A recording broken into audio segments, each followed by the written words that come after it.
Live from the box. Live from the box. Rat-a-tat-tat. I like that one, man. You like that one? Friend of the show, the Golden Novak Band. Yeah, they're actually in the studio with Jeff over at Mole Tracks. Yeah. You know, A little behind the scenes. Some instant American messages. Primitive. Yeah. But enough about them. Enough about them, man.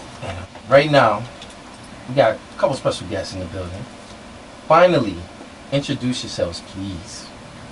Oh, we're allowed to talk now. Yes, you can talk. Hi, I'm Kim. This is Chris. And we are. We are Castle Creek. Yes. We're so happy to be here. Thanks for having us. Yeah, I love this because we're gonna do something a little different today. Uh-oh. Good. The first thing we're gonna do, we're gonna talk about why you shouldn't play festivals. We're not even gonna get into the bio. Oh. Why you shouldn't play Gosh. festivals Yeah. and put you in a bubble. Yeah. I don't know what it is. I think things happen in threes. I hope things happen in threes, but it seems that every festival season I end up hurting myself somehow. Really? Right before a show. Right before a big show. Right. Yeah.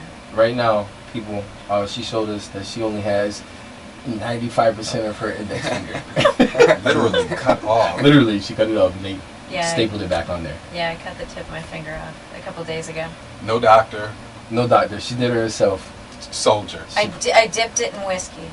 Dipped it. There you go. And then you drink No, it I after. really didn't. I didn't do that. But it's becoming a trend. Like she had a broken jaw one year, and Yep, right before Balloon Fest. Yeah. A couple years ago. I'm actually taking night classes in Uh-huh. first aid, so that Just when in this case. happens, you know. So when you guys are on the road, no need for a Which medic. is terrible with night classes because he can't see what he's learning. Right. So yeah. This is hilarious. I love this. Right off the bat, we get right into it. But give me the background. Give me the magnificent story of this meeting. Oh, okay. You Well, can handle that. good friends of both of ours. We didn't know each other, but we both had good friends that were getting married, Yeah. and we both ended up sitting in with the wedding band at their wedding, and just same song, and she was singing, I was playing keyboards, and I just thought, well, she's a really good singer, and other than that, we just, after that, we went our separate ways, and I think I messaged Well, you her. were doing a project. Yeah. He was the lead singer and guitar player in a project. Just while he was home, he had come back from Nashville. He was doing sessions in Nashville and songwriting in Nashville, and he'd come back and was like, while I'm around town, I'll do this project and kind of have some fun with it.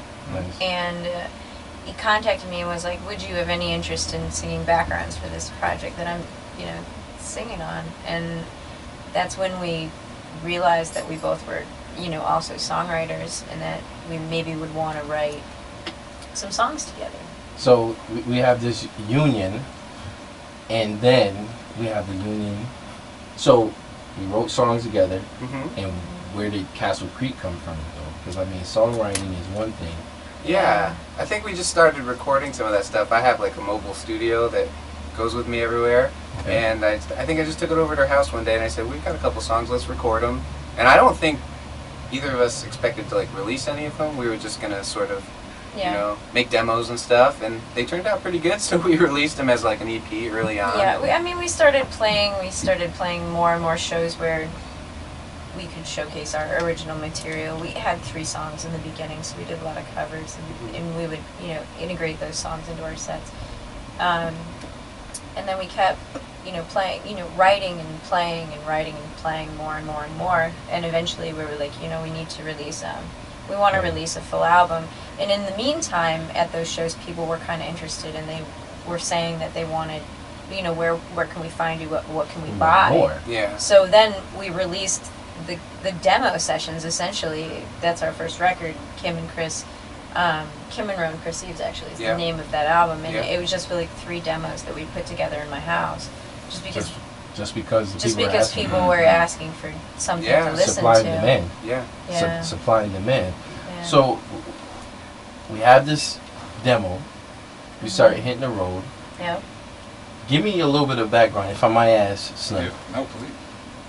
What exactly do you play? Because I thought it was guitar. You mentioned a little bass. Chris, what do you play? Well, we both actually played everything on the record.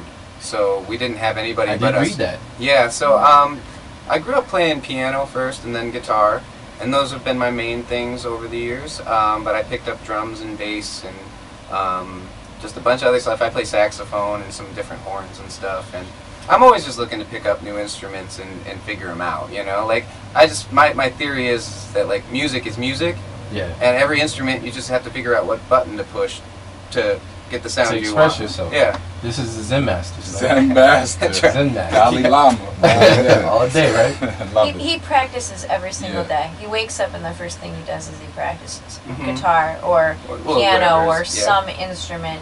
Like today, I tried to call to say like, we're going on the show. Where are you?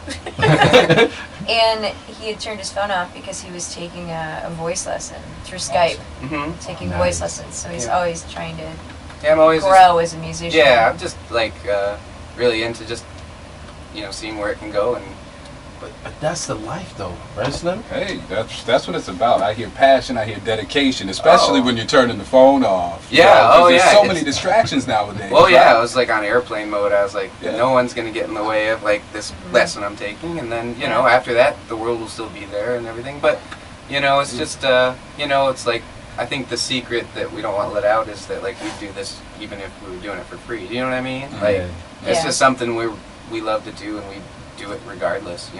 We just can't tell clubs that. No, Yeah.